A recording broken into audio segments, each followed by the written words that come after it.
Okay, so these are the same Swifties? Yeah. That you're feeding. We have the The feed. other feeding mechanism is Yeah. the same, as long as it distributes the ink. So what you're looking for is you're obviously going to have these troughs removed, which you're saying you're already doing.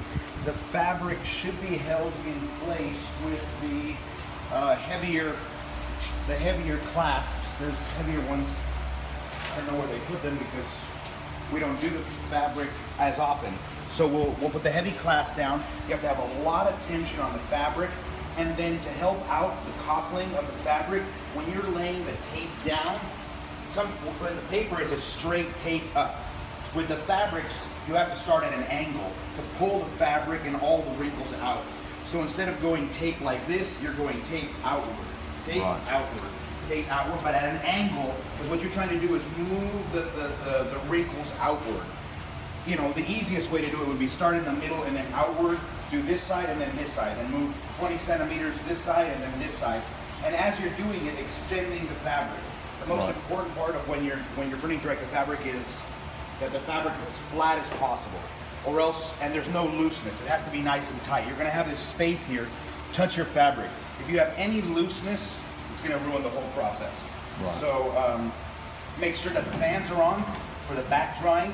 Make sure that the post heater is on for the drying. And you were saying about the tissue. You were. Oh yeah. Well, we don't have one here, but right now to set up. But we put two car jacks with a pole in the middle, and that pole is holding up a piece of tissue paper. You know, in this case, a 3-meter one.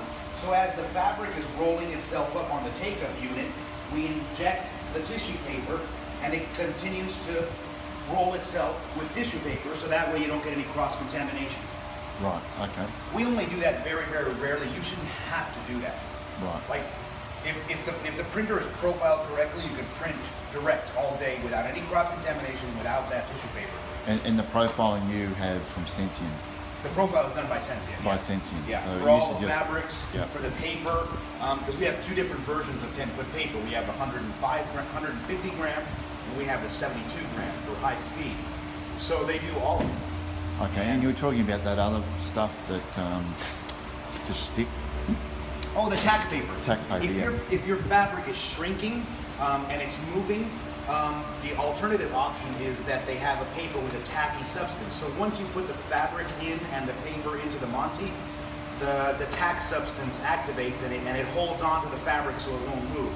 And that's probably the primary paper they use in like sports apparel, because they're all, you know, knit and they shrink and they've got lycra or spandex properties to them, so they'll move. So if you get that tacky paper, it will solve your issue too, but you shouldn't have to. I mean, you know, you can either pre-shrink your fabric, or once the profile is done correctly, that shrinkage shouldn't affect you anymore. Right. We've been running 4 different types of stretch fabric without a problem. I mean, for years. Right. Years. And with doing the transfer, so if we go through the transfer as well, we have. If it goes to the paper with the paper instead of the direct. Yep. Yeah, you'll have these on here. Yep. These usually don't activate. It depends. I usually, if I'm going to paper, I usually don't have to activate the heaters because they put it at a low enough setting where the ink isn't like really, really heavy. I hardly get any cockling whatsoever. There's nothing to do. It's so much simpler with the paper, and it just takes up and it doesn't cross-contaminate. But again, your profile is the basis of the whole thing. Okay. If you're laying down too much ink, you're going to start to see cockling. If you see cockling on heavy paper, you're wasting ink. You already try to save money on ink by getting, you know, a Swiss ink like we do.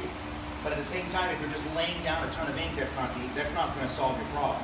Your ink, look at this. If it looks like it's ghost, like there's almost no ink on it whatsoever, and it pops and it activates. So you shouldn't have a lot of ink. There's no cockling on here. There's nothing. I mean, here, because I left it overnight, and that's the corner, and that's fine.